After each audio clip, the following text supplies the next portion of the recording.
Bismillahirrahmanirrahim.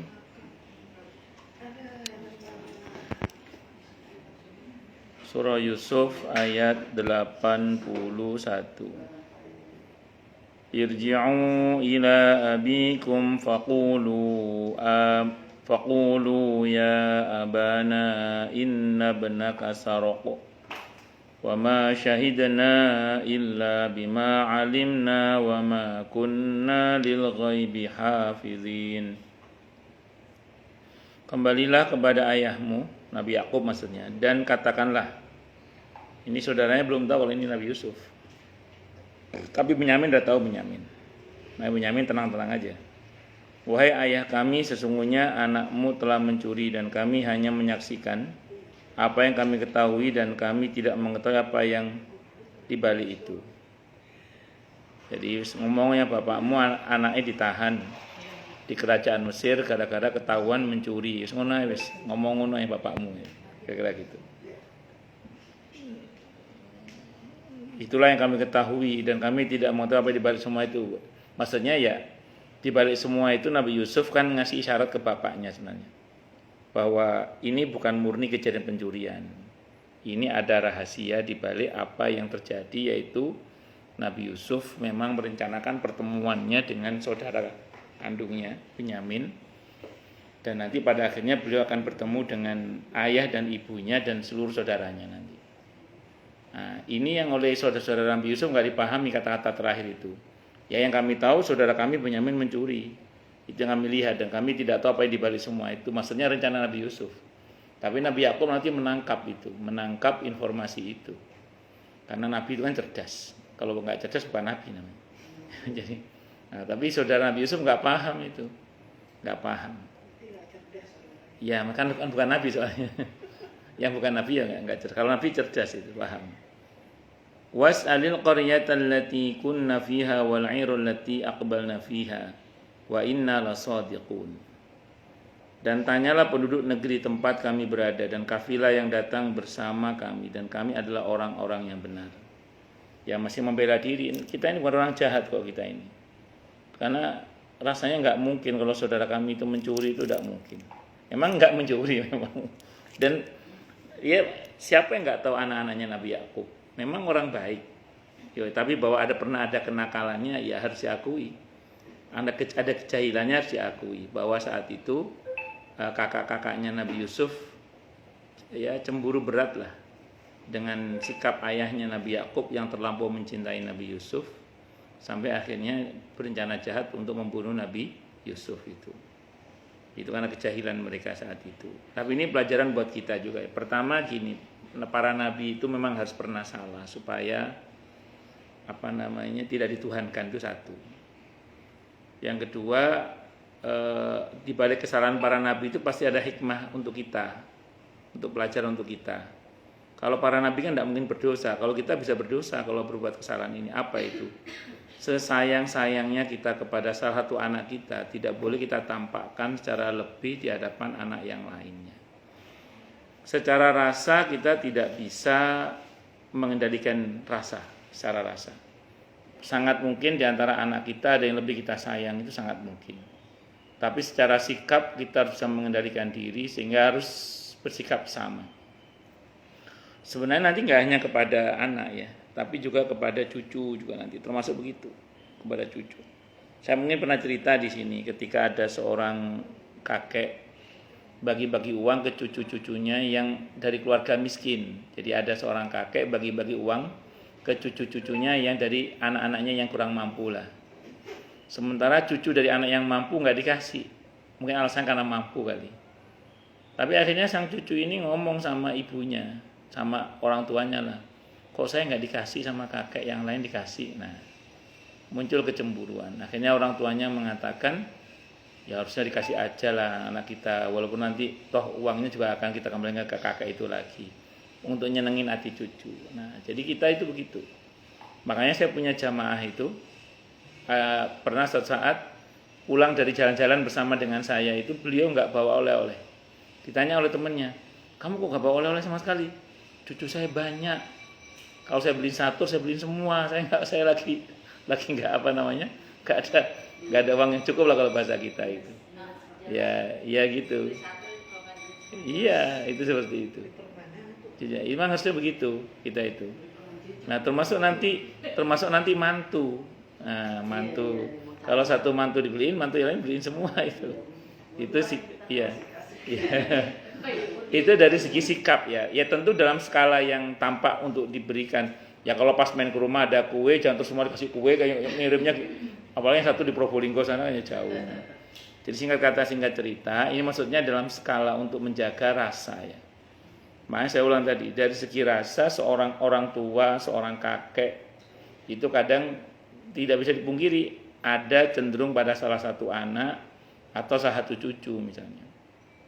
Tapi dari segi sikap tidak boleh dibeda-bedakan. Bu Wati nggak usah merenungkan, pokoknya biasa aja. Iya. Ya nggak sih, memang kalau itu kan kayak seperti anak saya yang kembar yang gemuk gitu, dia kan senang gitu deket sama papa saya pas lagi mau meninggal itu cerita, dia senang gitu. Wah sama cucu lain nggak pernah dipanggil karena yang lain nggak mau dekat gitu. Dia cerita apa gitu, jadi beda gitu ya. Kalau itu kan beda dari cucunya ke kakeknya kan, kalau itu udah ada masalah. Kalau itu udah ada masalah, maksudnya kalau sikap kakeknya ke cucunya. Kalau orang tua lebih terakhir. Iya. Jadi gini, kalau orang tua ke anak itu kan harus bersikap sama. Tapi kalau anak ke orang tua ya masing-masing anak beda-beda lah. Karena kan itu kembali pada anaknya. Karena memang ada model anak atau cucu yang begitu kayak anak ibu akrab banget sama kakeknya kan memang seneng ke kakeknya, dia sayang ke kakeknya, dia lebih melayani ke kakeknya, itu beda bab itu. Karena itu dari arah cucu ke kakek atau dari arah anak ke orang tua. Tapi kalau dari arah orang tua ke anak atau kakek atau nenek ke cucu itu harus sama. Secara umum ya itu harus sama. Bahwa nanti ada yang perlu diperhatikan secara khusus karena ada kasus khusus itu beda bab nanti ya. Itu. Tapi secara umum harus sama itu. Walaupun secara rasa kita tidak bisa sama misalnya secara rasa. Terus kemudian qala bal sawwalat lakum anfusukum amra fasabrun jamil. Asallahu ayyatiyani bihim jami'a. Innahu huwal alimul hakim. Dia Yakub berkata, sebenarnya hanya dirimu sendiri yang memandang baik urusan yang buruk itu. Maka kesabaranku adalah kesabaran yang baik. Rupanya tadi anaknya berhujah kepada Nabi Yakub ya. Tapi kata dia Yakub berkata, sebenarnya hanya dirimu sendiri yang memandang baik urusan buruk itu. Maka kesabaranku adalah kesabaran yang baik. Mudah-mudahan Allah mendatangkan mereka semuanya kepadaku, yaitu Nabi Yusuf dan Benyamin. Sungguh dialah Allah yang maha mengetahui lagi maha bijaksana. Ayat ini menegaskan tentang begini. Jadi rupanya saudara-saudara Nabi Yusuf itu mengalami keadaan di mana dia saya ini baik kok, padahal perangainya buruk. Ini namanya sebagai saudara Nabi Yusuf merasa dirinya itu baik, padahal tindakan dia itu tercela sebenarnya, yaitu dengan cara dulu misalnya mencelakai Nabi Yusuf, sekarang ditambah lagi dengan Benyamin hilang atau tertawan di mana di istana Nabi Yusuf itu. Nah, ini istilahnya Benyamin hilang itu bapaknya masih hidup ya Pak? Masih hidup, masih ada. Nanti kan kumpul bareng. Nanti ketemu ya. Iya betul. Betul. Singkat kata singkat cerita, Nabi Yakub menjelaskan, kamu itu jangan merasa baik untuk sesuatu yang kamu itu sebenarnya buruk. Kalau dengan kata lain, ada model orang itu salah nggak ngerasa salah, celakanya merasa benar, itu ya ada. Jadi salah nggak ngerasa salah, celakanya merasa benar. Ya menyadarkan seperti ini sulit punya wajib inge. Kata Hasan Al-Basri, orang model seperti ini iblis seneng banget. Iya, kenapa seneng? Karena orang seperti ini sulit pakai dal, diharapkan tobatnya kepada Allah. Iya, makanya ini. Gimana mau tobat? Gimana mau tobat? Salah nggak ngerasa salah, celakanya malah merasa benar. Maka untuk orang seperti ini pertama didoakan, semoga dapat hidayah. Itu yang pertama. Yang kedua biasanya untuk orang seperti ini jangan kita gunakan bahasa-bahasa menasihati, tapi gunakan bahasa-bahasa bertanya, istifham.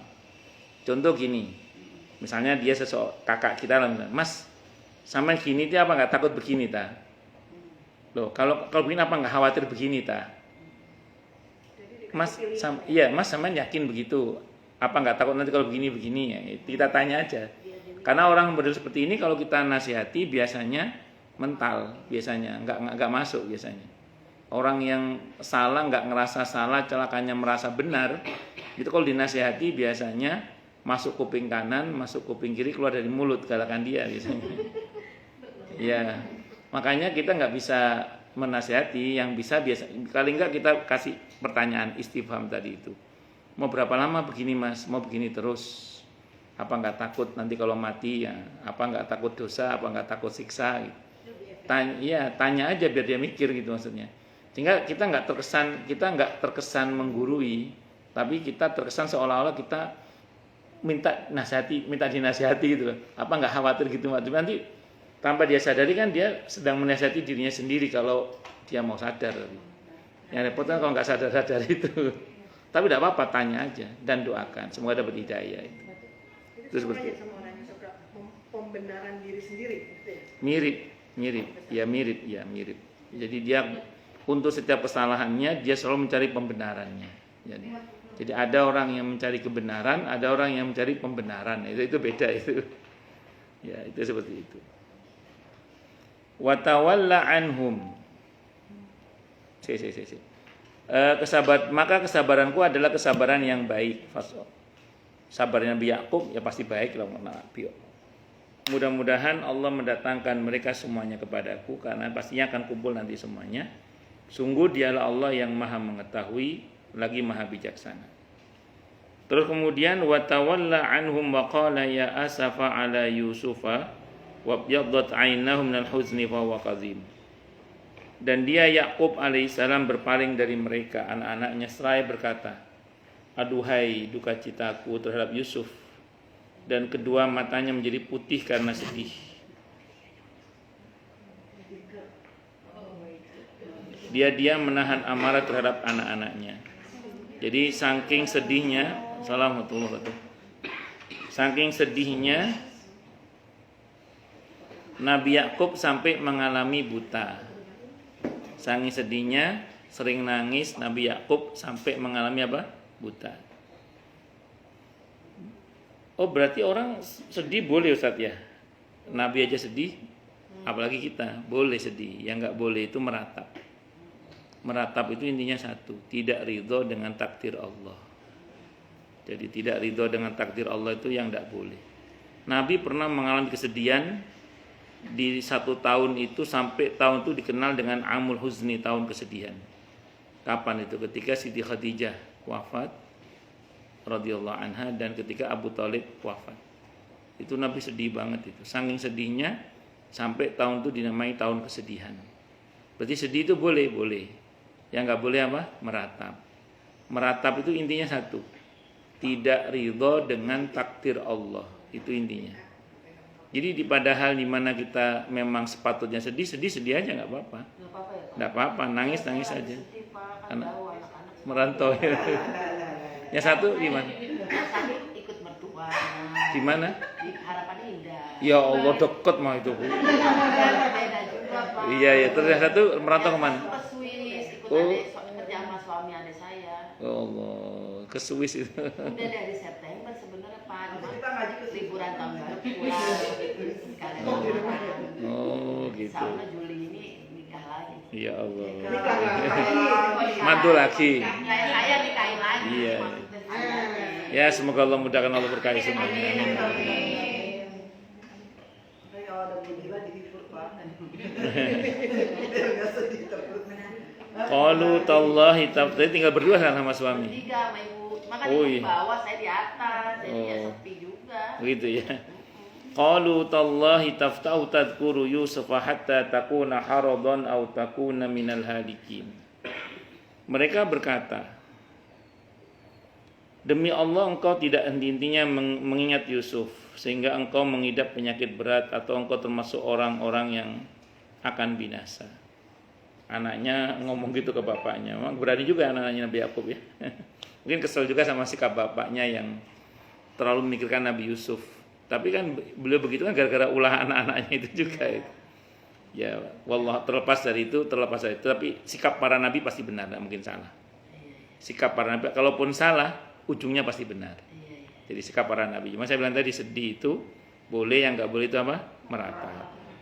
Apa ini jawaban Nabi Yakub? Qala Nabi Yakub berkata, innama ashku bathi wa huzni ilallah.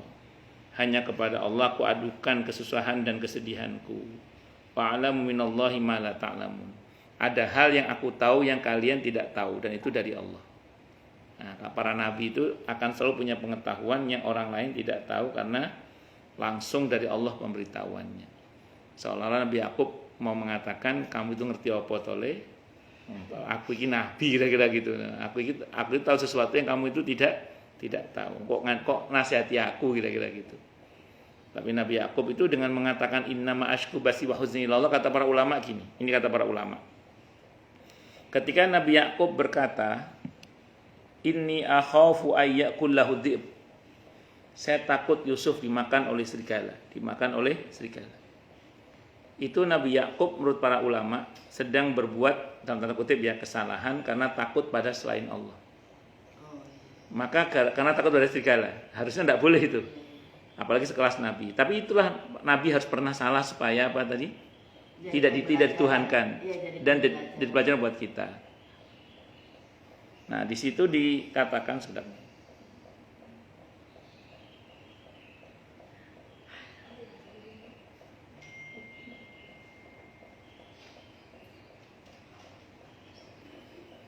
Terus kemudian Nabi Yakub itu gara-gara perkataan itu Allah kasih peringatan. Ini pelajaran buat kita, Apa? Fafaqada Yusuf, maka hilanglah Nabi Yusuf. Wa faqada basaruhu, penglihatannya pun hilang. Jadi setelah berkata begitu Nabi Yakub kehilangan Nabi Yusuf dan kehilangan penglihatannya. Terus akhirnya beliau berkata tadi itu yang di ayat 86-nya itu, innama ashku bathi wa huzni ilallah. Sudah, aku adukan kesedihanku dan kesusahanku hanya kepada Allah. Begitu beliau berkata begini, setelah ini akan kita baca ayatnya, yaitu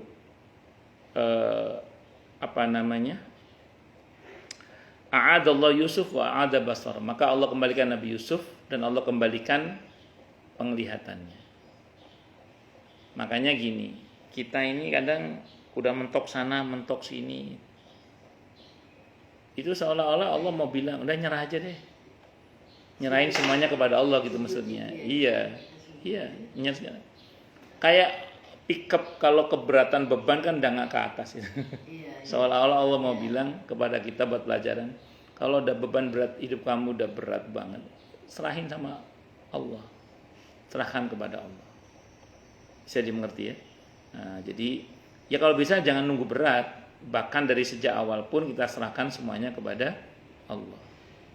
Jadi jangan nunggu berat baru menyerah, jangan nunggu buntu baru menyerah, tapi kalau bisa sebelum buntu pun sudah berserah diri kepada Allah. Walaupun kadang ada sebagian orang itu nunggu buntu dulu baru berserah diri kepada Allah. Itu masih mending daripada yang enggak sama sekali. Nah, dan jangan meremehkan kalimat, yaudah kita serahkan sama Allah. Yaudah kita serahkan semuanya. Itu jangan remehkan kalimat itu. Karena kadang pastinya dibalik penyerahan pada Allah itu ada janji pertolongan Allah. Saya teringat ada jamaah saya itu, beliau mobilnya hilang ceritanya. Jadi kena sindikat sopir. Sewa. Iya, beliau kan ngangkat sopir baru. Ternyata sopir baru ini sindikat pencurian mobil. Hilanglah mobilnya itu di daerah Sunter sana, hilang mobilnya. Daerah Sunter sana. Dicari sana sini nggak ketemu. Wes nyerah kan? Kata istrinya gini, ya udah serahkan sama Allah aja udah. Begitu ngomong serahkan sama Allah itu langsung kayak ketemu jalan gitu ya. Oh iya, akhirnya dengan izin Allah ngubungi saudaranya yang angkatan laut, kan di Sunter ada angkatan laut itu. Terus di opo-opo itu preman di daerah situ, qadar Allah ketemu mobilnya itu, dengan izin Allah ketemu. Nah, jadi singkat cerita, begitu dia menyerahkan semuanya kepada Allah, ada jalan. Tapi harus yakin ya Pak. Harus, kalau nggak yakin tidak bermanfaat. Saya punya jamaah juga di Villa Taman Kartini itu. Beliau cerita sama saya. Kata beliau gini, saya itu pernah punya masalah Ustaz, katanya. Yang masalah saya itu resikonya nyawa, dia bilang, resikonya mati, wah. Nggak tergambar solusinya Ustaz, nggak tergambar solusinya. Saya pas tugas di Aceh Ustaz, saya tobat minta ampun sama Allah, tobat minta ampun, pokoknya saya serahkan semuanya pada Allah. Dengan izin Allah ada jalan keluar, yang tadinya nggak kebayang jalan keluarnya itu, akhirnya jadi kebayang jalan keluarnya. Ya bani yadhabu fatahassasu min Yusufa wa akhihi wa la tay'asu min rauhillah innahu la yai'asu min rauhillah illal qaumul kafirun.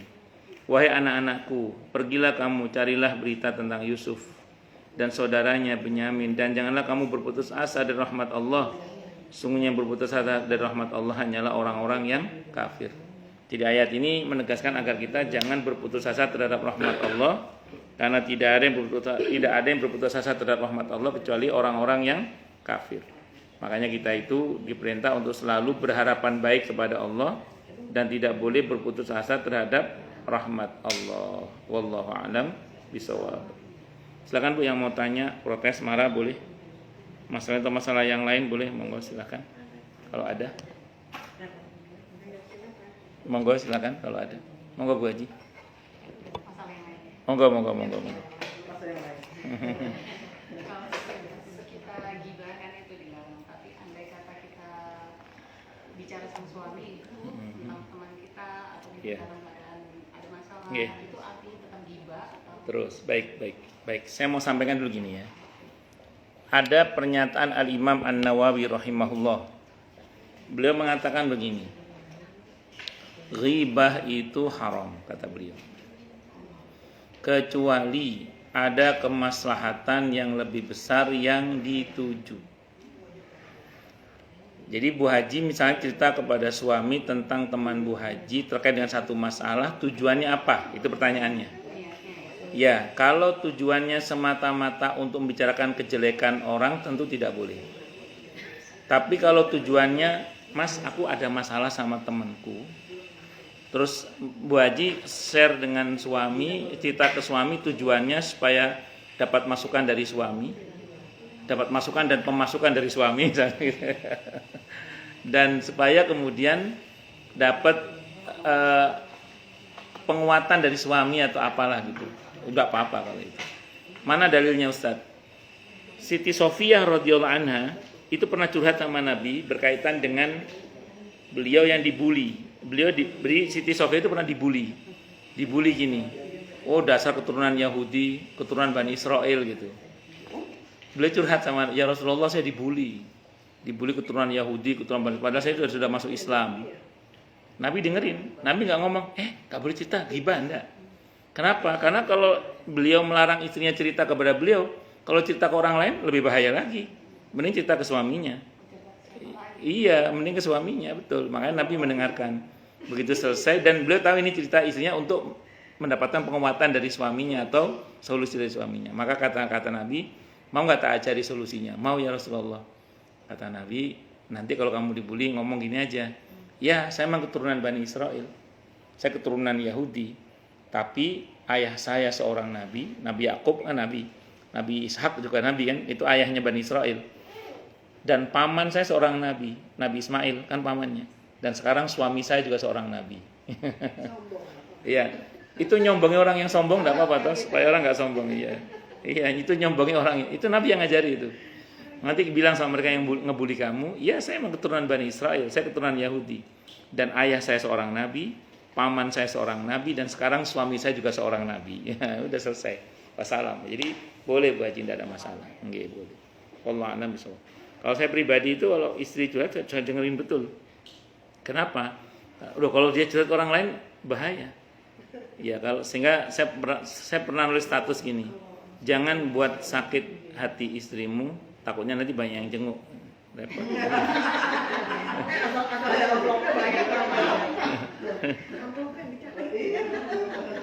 Enggak kan, seorang istri kalau lagi sakit hati ngerinya update statusnya itu loh.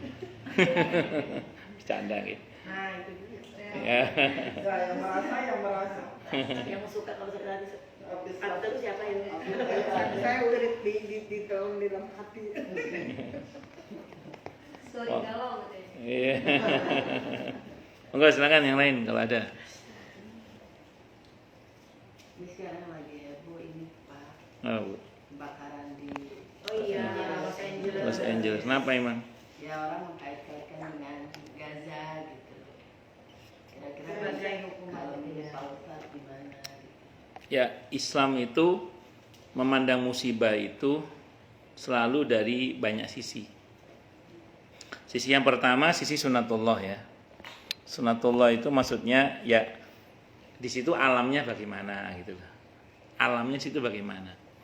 Jadi kalau memang kondisi alamnya tidak mendukung untuk kondusif sehingga kemudian timbul cuaca yang ekstrim seperti kemarin itu, ya itu kan namanya sunatullah berarti kan. Ya sudah menjadi ketetapan hukum alam yang Allah tetapkan di situ bahwa akan terjadi bencana di situ. Itu kalau kita ngomong secara ilmu alamnya lah gitu. Itu namanya sunatullah. Tapi nampaknya kita juga mesti melihat lebih lebar lagi kan. Di mana Allah alam katanya sih di situ LGBT-nya luar biasa situ katanya. Ya menurut informasi yang saya terima dari beberapa orang yang ngasih tahu ke saya lah. Di situ itu LGBT-nya luar biasa katanya di situ itu. Di apa di mana itu? Iya, Los Angeles itu. Bukan Lenteng Agung Pak. Iya. Iya. Itu katanya begitu. Wallahualam betul apa tidak itu. Nah, bahwa nanti dikaitkan dengan Gaza mungkin saja kita tidak tahu. Kan itu rahasia Allah ya. Mungkin saja. Tapi yang pasti setiap musibah itu biasanya tidak berdiri sendiri. Bisa sangat berkaitan dengan faktor alamnya dan juga bisa juga berkaitan dengan moralitas masyarakatnya. Atau kayak semacam peringatan. Bisa jadi. Wallah, ya. Kalau seorang muslim itu harus utuh melihatnya. Jangan Bu, udah banyak kan. Biar kenyang loh. Masya Allah, masih banyak. Dia kembung. Enggak Pak, Dia bertahan. masalahnya sebenarnya di LA itu sering Pak musibah kebakaran itu sering. Oh, berarti memang alamnya kan? Ya karena dia Ya. memang dekat lembah di situ, sering lembah di lembah itu kebakaran. Jadi sampai asuransi kalau yang swasta udah nggak mau menyediakan asuransi. Karena saking seringnya. Karena saking seringnya. Yang masih menyediakan pemerintah, tapi lebih mahal asuransi itu. Nah tapi kan di Malang itu kenapa sampai jadi melebar itu qadarullah berbarengan dengan angin yang sangat kencang. Jadi anginnya itu berapa mil itu yang sampai kesaksian orang Indonesia itu dia bilang saya baru seumur umur juga baru itu melihat angin yang benar-benar kencang banget gitu. Itu yang bikin cepet api jadi melebar. Tapi ya kita kan nggak tahu ya senjatanya Allah kan salah satu juga kan Iya, angin, bisa jadi. gitu. Makanya seorang muslim itu melihat satu kejadian itu harus utuh. Seorang muslim itu tidak hanya unsur rohaninya, tapi juga unsur sunatullahnya itu, hukum kausalitas sebab akibatnya itu. Kayak nggak usah jauh-jauh, kita sakit misalnya, itu tidak hanya sekedar kita melihat kemarin habis makan apa ya, gitu. Tapi kita juga mesti berpikir dosa apa yang saya buat ini. Itu kan yang orang-orang Mekah, orang-orang Saudi itu yang katanya rumah sakitnya sepi itu kan, yang menurut berita di media sosial itu, ternyata orang Saudi itu kalau sakit nggak langsung ke dokter, tapi tobat dulu, istighfar dulu. Ya, kalau kemudian nggak ngatasi, baru kemudian ke dokter. Ya, itu pun herbal dulu, baru kalau nggak ngatasi herbal, baru mereka ke dokter, ke medis. Ya, Pak, sebenarnya saya tuh waktu lagi tanggal 25 itu kan acara lamaran tuh Pak. Habis lamaran tuh saya sakit tuh Pak, agak parah tuh batuk pileknya, jadi ada demam, ada panasnya gitu. Terus? Ya saya berpikir aja gini, alhamdulillah kayaknya selama 1 tahun baru inilah saya dikasih sakit di penghujung tahun jadi gitu. ya saya merasa ya nggak apa-apa lah ini mudah-mudahan menghapus dosa-dosa Iya, saya iya. sih ngomong gitu aja gitu Iya, sama iya. Allah ya kalau emang Allah kasih ini buat ya karena kan saya selama ini alhamdulillah nggak sakit terus Iya, tiba-tiba iya. dikasih sakit ya saya terima gitu. Iya. Saya pribadi itu kalau ngalami sakit itu kok agak berat gitu. Itu saya minta maaf sama istri, sama anak, minta maaf. Takutnya itu dosa saya pada mereka. Bisa gitu ya Pak. Nah, saya Iya, lupa, bisa saya jadi, minta maaf iya. sama suami itu. Saya sering itu kalau sakit agak, kalau saya sakit agak berat gitu, Udah lama dia. Ya agak berat terus ya. Ya itu saya sering minta maaf sama istri sama. Mohon maaf ya belum bisa jadi suami yang baik. Belum bisa jadi. Kenapa? Mudah-mudahan. Insya Allah. Mudah-mudahan. Kalau istri sebenarnya orang nggak kelihatan. Kalau kata istri saya gini, kalau kata saya, kalau ngajar nggak kelihatan sakitnya. Ya. saya itu menganu pernah saya itu demam menggigil terus buang-buang air juga terus kemudian saya untungnya jadwalnya online saat itu udah saya ngajar kan santai itu begitu saya ngajar tepas iya kata istri saya kalau pas ngajar aja nggak ketahuan sakitnya kalau selesai ngajar Istri kemudian sakit doang. Tapi kamera udah dimatiin ya Pak? Udah. Dan saya asal jangan mencret aja kalau kayak sakit panas atau sakit kepala itu atau apa itu asal jangan iya itu kadang kalau pas ngajar tuh sembuh iya selesai ceramah sakit lagi gitu itu sering gitu itu Jadi harusnya nggak boleh berhenti gitu Tambah sakit. gitu. Kalau mencret bukan apa-apa karena kan kadang susah dikendalikan kan itu ya. Kecuali yang di rumah. Kadang tubuh ini minta istirahat. Betul. Ada masa di mana memang kita butuh istirahat. Betul. Tapi kalau kita setiap harinya walaupun salah apa kita namanya manusia ya Pak. Oke. Setiap harinya saya minta maaf sama suami nggak apa-apa. Tidak ada masalah. Tidak ada masalah.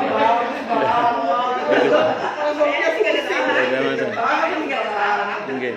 Tidak ada masalah. Loh. Pasal 1 Pak, Iya. istri nggak pernah salah. Iya. Pasal 2 kalau istri salah kembali ke pasal 1. Terus gini, apa namanya?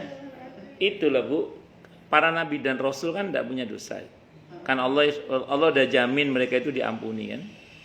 Tapi istighfarnya nabi itu luar biasa loh. Taubatnya luar biasa.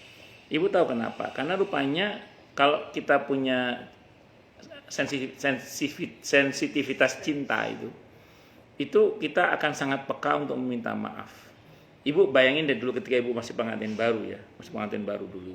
Itu dikit-dikit, maaf mas, maaf dek kata istrinya, suaminya. Pokoknya dikit minta maaf, padahal nggak salah. Kenapa? Kita punya kepekaan takut mengecewakan orang yang kita cintai. Iya. Nah, maka orang yang punya kepekaan cinta itu biasanya begitu. Berarti Bu Ika masih punya kepekaan itu yang luar biasa berarti. Suami nanya, emang mama salah apa gitu? Bilang aja, diingetan pas lagi ini pengantin baru. Nggak salah apa nih? Ya saya jalan tapi udah pamit saya. Pak kalau mau minta maaf tiap hari kan saya gini. Pak, minta maaf ya Pak. Kenapa Mah? Udah habis. Udah paling kemana? Saya ibu Mina aja minta maaf. Saya bayar baju ring. Maaf. Baju itu ya. Ada lagi? Iya. Ya maaf. Tapi ada nyolot ini. Oh ya, Pak. Iya, gitu. Kemarin kan saya kan itu ya Pak di Jogja gitu ya Pak ya. Iya. Terus yang lebih baik yang mana nih Pak? Saya jamaah kosor sebelum saya mau berangkat mau jalan-jalan gitu kan Pak kita mau ziarah ke sini nih banyak tempat gitu Pak. Apa nanti kita sholat dulu yang ini yang waktunya nanti sholat lagi di sana apa gimana Pak? Terus di jamaah kosor apa jamaah aja Pak? Karena ibu dalam perjalanan seperti musafir kan? Heeh. Kalau musafir bebas sih, ibu boleh jamak kosor atau kosor. Cuman yang paling bagus menurut saya jamak kosor. Jamaah kosor. Iya jamak kosor yang paling bagus menurut saya. Kenapa yang paling bagus itu? Yang sering Nabi ambil jamak kosor itu. Kenapa kok begitu? Itu lebih memudahkan dalam safar sehingga ibu nggak usah kepikiran sholat lagi di sana nanti kan. Terus Iya. saudara saya udah bilang, enggak kita kan di sini, udah dulu deh. Akhirnya ya udah terserah, saya udah kasih tahu tuh Pak. Iya. Terserah sih kalau saya sih langsung aja sholat berdua. Iya. Allah lebih suka kalau keringanannya diambil itu. Nah, Kalau terus untuk sholat. akhirnya bener Pak, pas kita jalan sholat ini mereka gini, ada 2 orang Pak, saudara saya gini, ih gue belum sholat asar nih, gue belum sholat. Nah, ya, gitu, iya. kayak begitu. Iya. Allah kan memberi kita kemudahan. Kemudahan, iya. Oh, gitu, bener. Allah lebih suka kalau itu diambil. Nabi itu kalau dalam masalah sholat lebih suka mengambil keringanan. Tapi kalau masalah puasa, Nabi lebih suka tidak mengambil keringanan kalau puasa. Kalau sholat, Nabi lebih suka mengambil keringanan.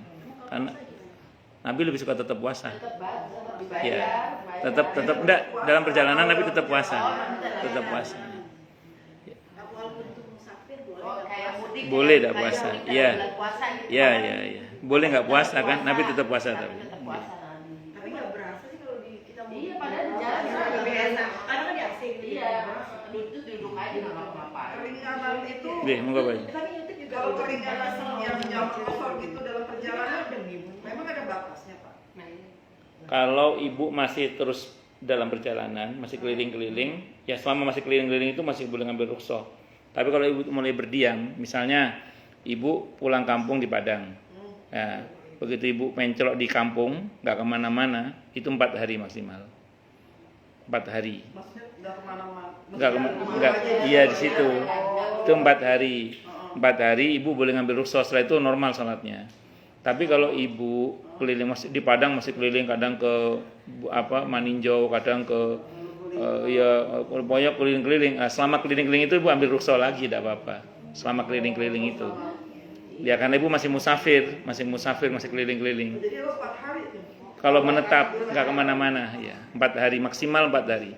Sebenarnya ada yang mantan 3 hari, ada yang mantan 4 hari. Ya, jadi makanya saya bilang maksimal 4 hari lah maksimal. Pak, Ya. kalau di Bali tuh ya, kalau Oke. saya nggak kemana-mana hari, saya sholat biasa aja nggak di jamaah. Nggak ada masalah kalau kan ibu nggak apa-apa kan nggak kemana-mana. Ketika kita lagi mau keluar, Nah, ambil rukhsah lagi, iya nggak apa-apa. udah di jamaah itu Nggak apa-apa, nggak apa-apa nggak ya, apa-apa. Pak? Ambil rukhsah apa safar, ambil rukhsah lagi, nggak apa-apa. Enggak, Bu. Haji. Jadi ada teman saya, Oke. ustazah saya juga. Oke. Jadi dia dari Bekasi ke Oke. Jakarta itu udah beda kota kan ya. Oke. Jadi dia disuruh jamaah dulu. Enak banget. Iya, iya. Jadi Jakarta itu Jadi Jakarta itu beda kota atau waktu atau jarak Enggak, saya mau terangkan dulu. Kalau untuk jamak itu sebenarnya alasan utamanya keribetan sebenarnya. Di dalam kota pun boleh, yang penting jangan sering-sering. Kalau jamak ya. Jadi jamak itu di dalam kota pun boleh, asal jangan sering-sering satu. Alasan utamanya itu keribetan sebenarnya.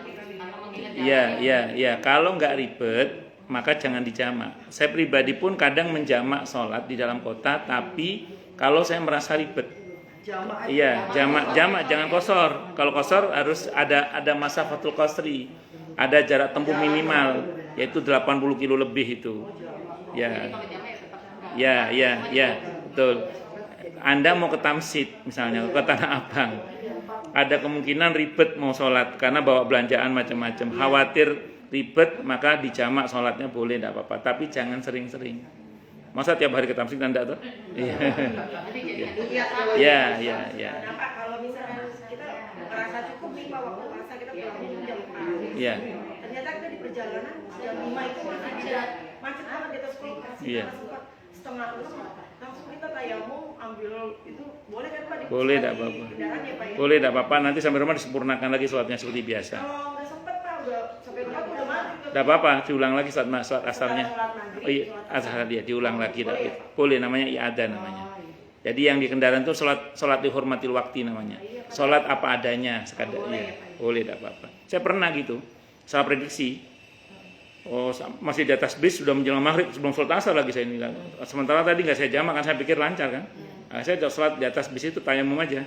Nanti sampai rumah saya ulang sholatnya. Namanya sholat dihormatil waktu. Sholat dihormatil waktu. Ya sholat asar biasa. Itu untuk menghormati waktu. Gitu. Bu, saya mau lanjut lagi ini. Nggak apa-apa, mohon maaf ya. Saya tutup dengan hamdalah. Alhamdulillahirabbil alamin. Semoga kajian kita bisa bermanfaat, mubarakah di dini wa dunia wal akhirah untuk kita, keluarga kita dan seluruh umat Islam semuanya. Dan mudah-mudahan kita semua dijadikan oleh Allah sebagai orang-orang yang sukses dunia akhirat, selamat dunia akhirat, bahagia dunia akhirat, dan dipermudah urusan kita oleh Allah di dini wa dunia wal akhirah.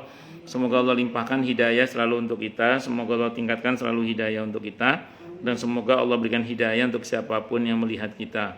Subhanakallahumma bihamdika Asyhadu an la ilaha illa anta astaghfiruka wa atubu ilaik. Sallallahu alaihi Muhammad wa ala alihi wasallam. Saya mohon maaf. Wassalamualaikum warahmatullahi wabarakatuh.